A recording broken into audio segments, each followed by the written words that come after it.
Hello student, I am SB Yadav from Katihar, Bihar. अब मैं 11th के लिए यूनिट नंबर 2 जिसका नाम है एटॉमिक स्ट्रक्चर शुरू करने जा रहा हूँ।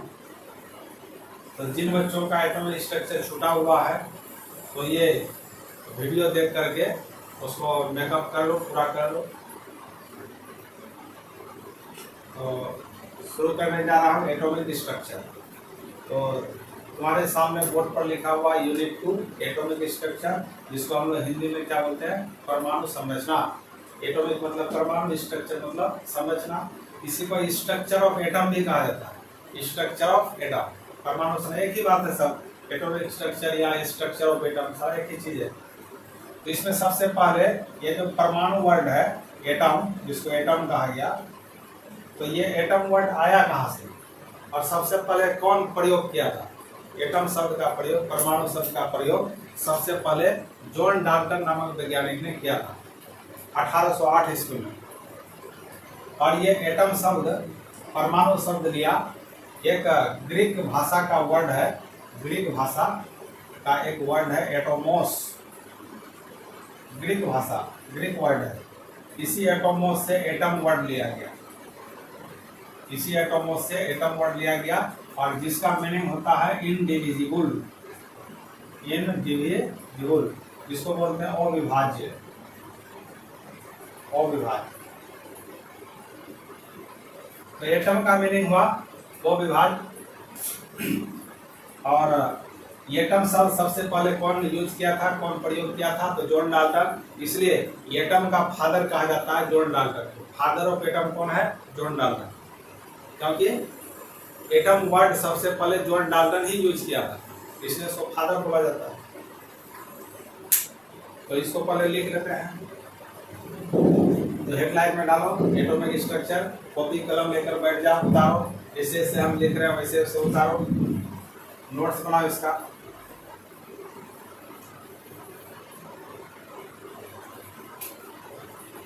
और सबसे पहले एटम मीन्स क्या, परमाणु। परमाणु शब्द की उत्पत्ति, परमाणु शब्द की उत्पत्ति जिसको ऑरिजिन बोलते हैं, ऑरिजिन एक ग्रीक वर्ड, एक ग्रीक वर्ड एटोमोस,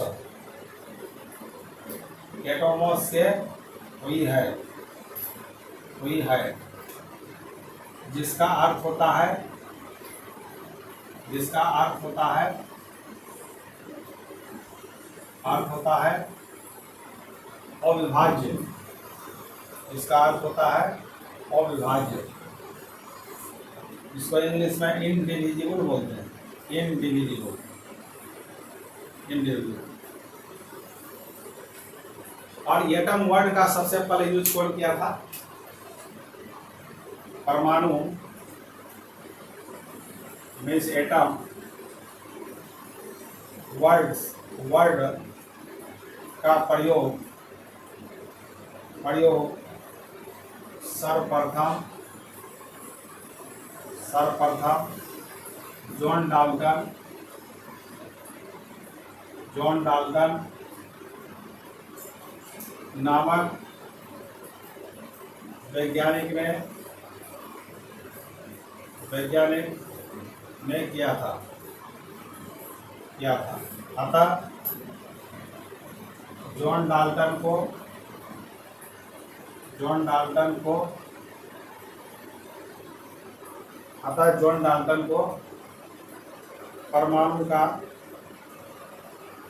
परमाणु का जनक कहा जाता है, परमाणु का जनक, father of atom, father of atom जनक कहा जाता है, जनक कहा जाता है। ठीक है, इतना इसको उतार लो या स्क्रीनशॉट ले लो, जैसा हो सुविधा। पॉज करके उतार लो।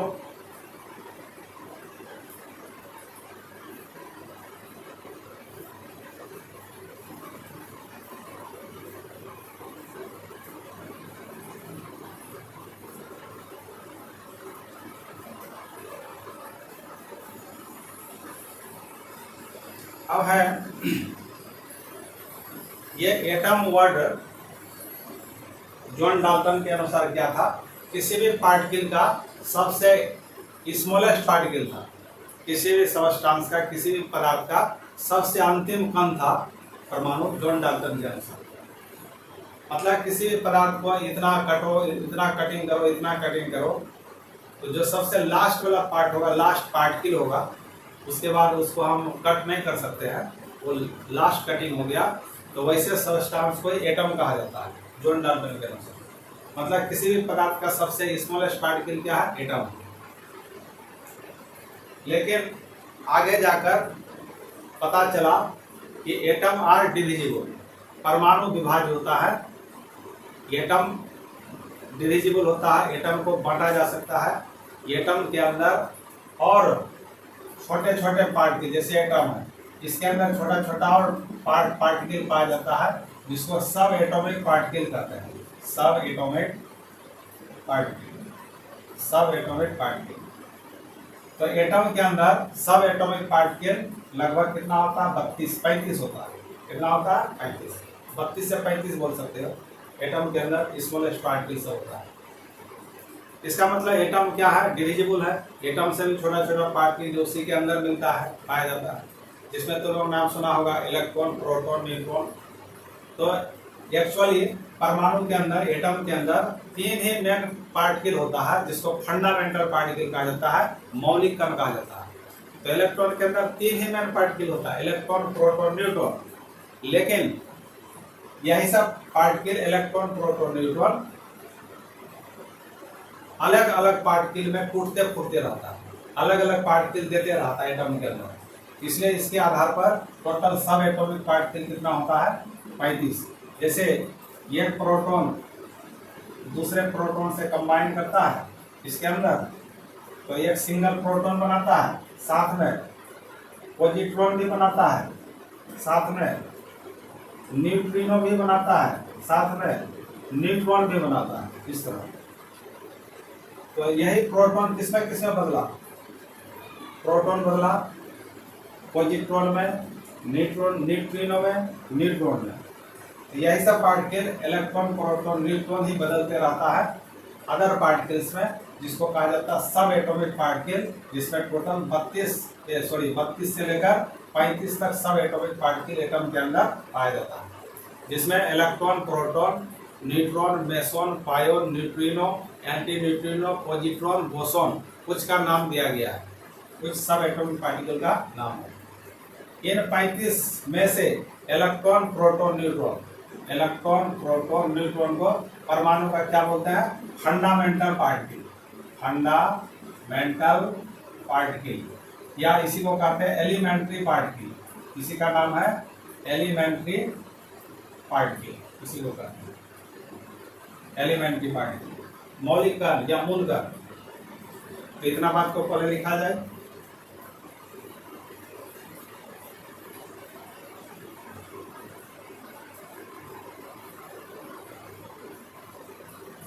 अब लिखा जाए इसमें आधुनिक कंसेप्ट के आधार पर, आधुनिक कंसेप्ट के अनुसार, आधुनिक कंसेप्ट के अनुसार एटम मीन्स परमाणु विभाज्य होते हैं। परमाणु क्या होते हैं, विभाज्य होते हैं। एटम्स आर डिविजिबल, क्योंकि परमाणु हरदर मतलब फिर से लगभग 32 से 35 सूक्ष्म कणों के बने होते हैं, सूक्ष्म कणों के बने होते हैं, सूक्ष्म कणों के बने होते हैं, जिनमें इलेक्ट्रॉन, प्रोटॉन, न्यूट्रिनो, न्यूट्रॉन,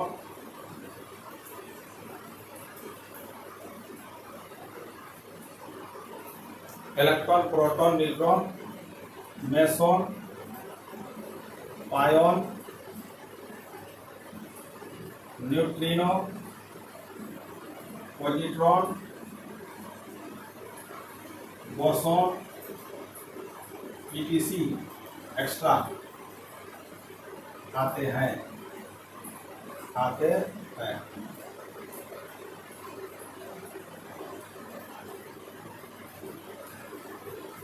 इन 32 से 35 पार्टिकल्स को परमाणु का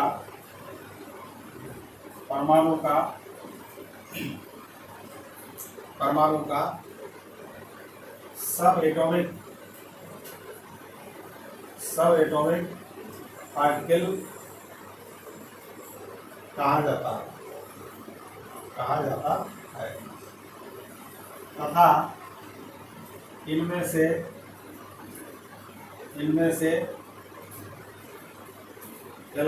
तथा इनमें से इलेक्ट्रॉन, प्रोटॉन तथा न्यूट्रॉन को परमाणु का मौलिक कण जिसको बोलते हैं फंडामेंटल पार्टिकल कहा जाता है।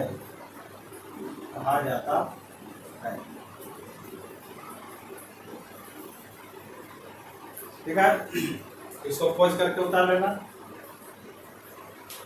आधुनिक कंसेप्ट के अनुसार एटम विभाज्य होते हैं क्योंकि परमाणु फर्दर लगभग 32 से 35 सूक्ष्मकणों के बने होते हैं जिनमें electron, proton, neutron, meson, pion, neutrino, positron, boson और एक छूट गया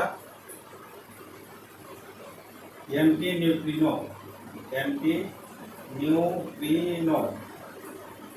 उसके बाद बोसॉन आते हैं। इन 32 से 35 पार्टिकल्स को परमाणु का सब एटॉमिक पार्टिकल कहा जाता है तथा इनमें से इलेक्ट्रॉन, प्रोटॉन तथा न्यूट्रॉन को परमाणु का मौलिक कण कहा जाता है। क्लियर है इतना?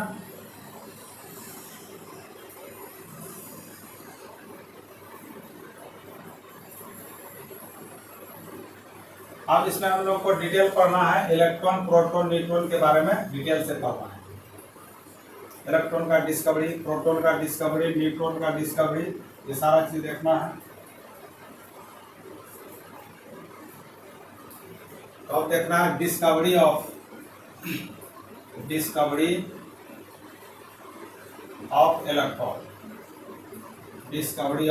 इलेक्ट्रॉन, जिसको बोलते हैं इलेक्ट्रॉन का खोज। तो इलेक्ट्रॉन का खोज रिलेटेड है डिस्कवरी ऑफ कैथोड रे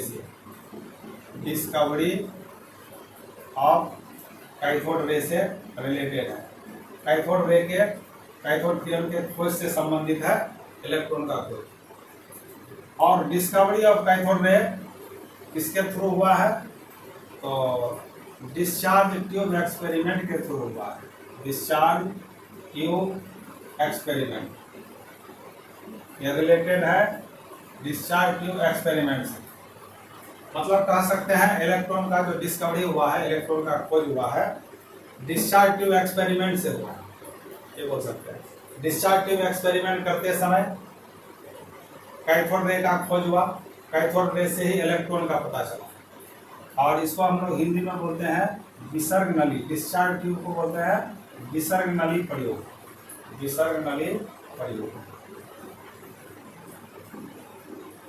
ठीक है। अब ये देखना विसर्ग नली प्रयोग कैसे होता है और इसको किसने किया था, कब किया था, इस प्रयोग से क्या मिला हमको, ये सारा चीज पता करना है, देखना है।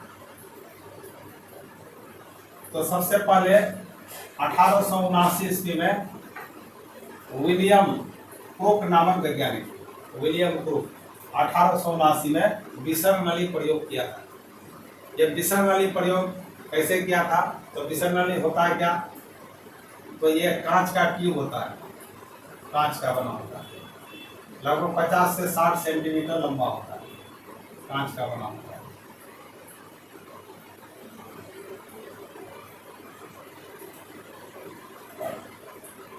कांच का बना होता है, इसको वैक्यूम पंप बोलते हैं, वैक्यूम पंप बोलते हैं।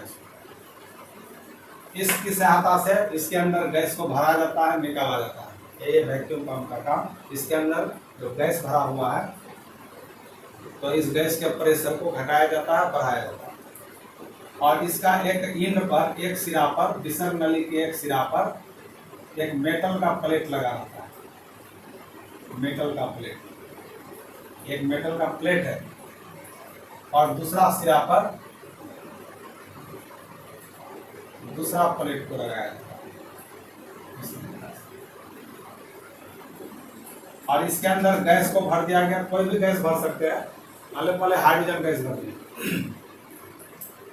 और इस दोनों प्लेट को कनेक्ट कर दिया जाता है इलेक्ट्रिक सोर्स से। इलेक्ट्रिक सोर्स, जिसको हम लोग बैटरी बोल सकते हैं, electric source, current electric source हो गया। इस पर निगेटिव पॉजिटिव पोल होता है, जिसको बैटरी कहेंगे या इलेक्ट्रिक सोर्स कहेंगे। और ये निगेटिव पोल से इस प्लेट को जोड़ा तो इस पर निगेटिव चार्ज आएगा, तो इसका नाम हो जाएगा कैथोड। इस प्लेट का नाम क्या पड़ गया? कैथोड। इसको इलेक्ट्रोड कहा जाता है। इलेक्ट्रोड, ये जो प्लेट है मेटल धातु का बना हुआ, इसको इलेक्ट्रोड बोलते हैं।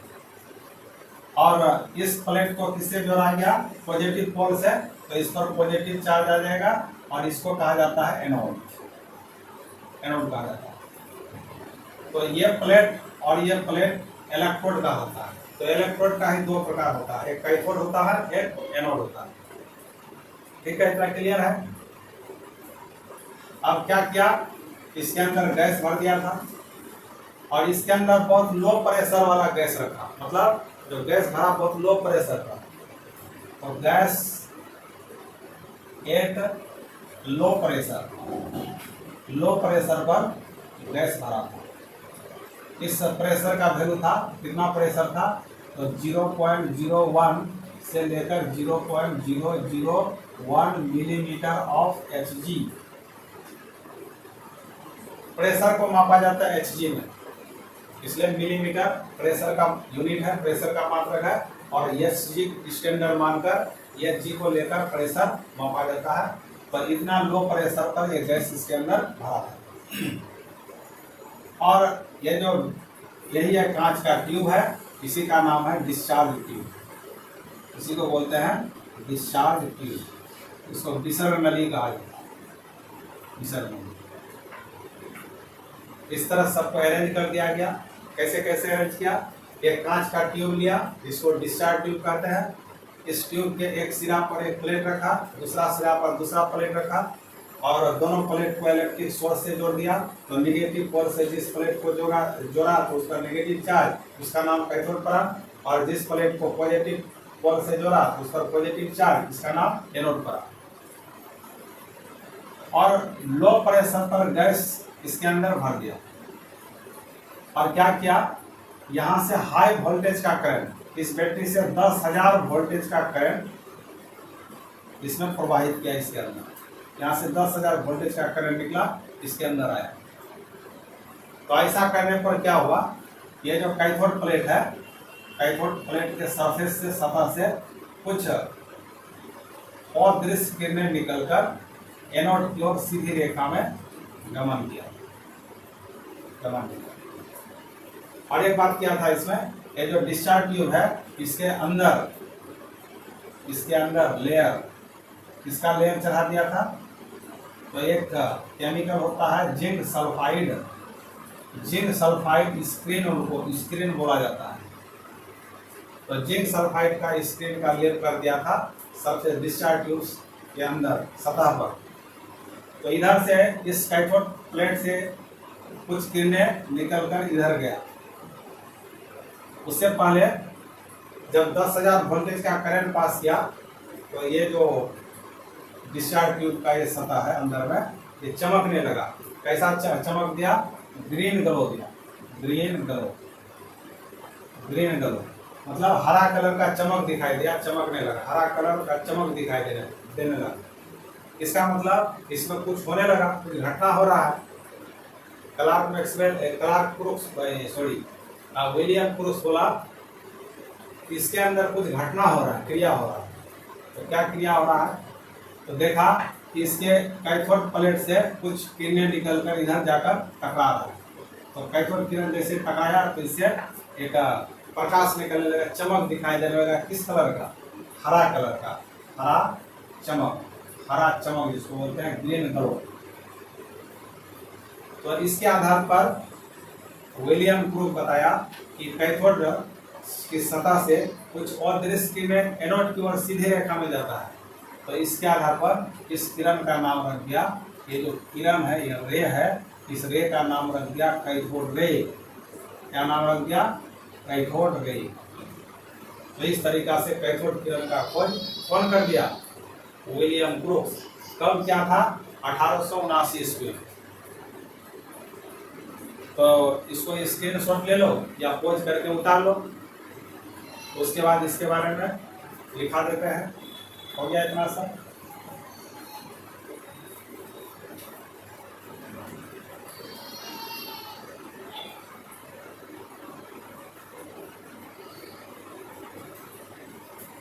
और लिख लो इसमें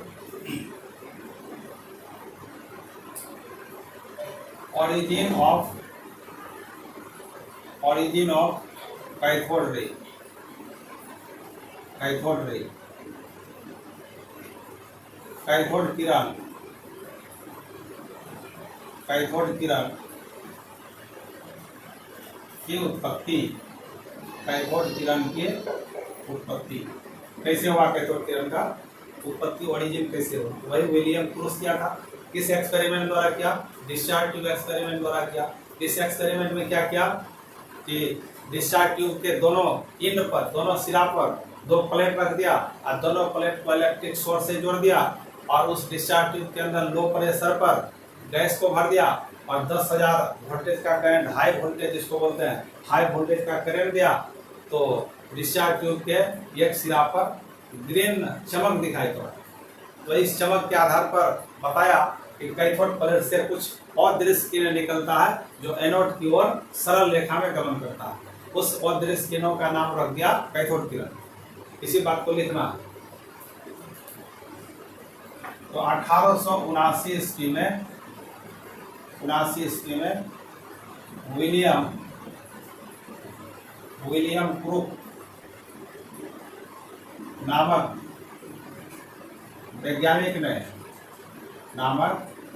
वैज्ञानिक ने डिस्चार्ज ट्यूब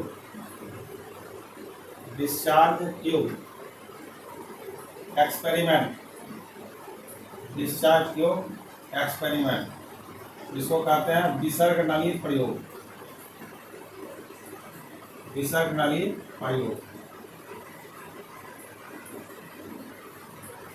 के दौरान, विसर्ग नली प्रयोग के दौरान निम्न दाब कितना लिया गया था? 0.01 से 0.0001 मिलीमीटर ऑफ Hg दौरान निम्न दाब पर गैस भरकर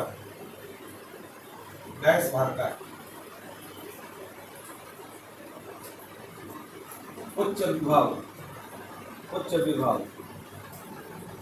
इसको हाई वोल्टेज बोलते हैं। उच्च विभव मतलब हाई वोल्टेज, उच्च विभव, हाई वोल्टेज, उच्च विभव का विद्युत धारा प्रवाहित कराने के फलस्वरूप पाया कि गैस भरकर उच्च विभव का विद्युत धारा प्रवाहित कराने के फलस्वरूप पाया कि अदृश्य किरणें, अदृश्य किरणें कैथोड की सतह से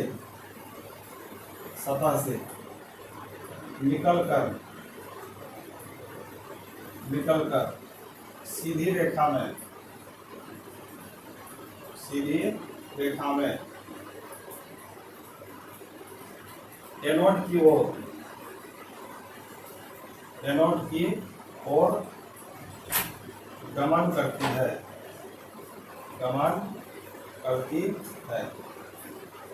इन किरणों को कैथोड रे कहा गया। तो इस तरीका से कैथोड किरण का खोज हो गया। अब इसी कैथोड किरण के खोज में इलेक्ट्रॉन का खोज छुपा हुआ। तो यहाँ से क्वेश्चन एराइज हो सकता है कि कैथोड किरण का डिस्कवरी किसने किया। तो इसका आंसर होगा विलियम क्रूग ने किया। कैसे किया? तो डिस्चार्ज ट्यूब एक्सपेरिमेंट, डिसरनली प्रयोग द्वारा किया।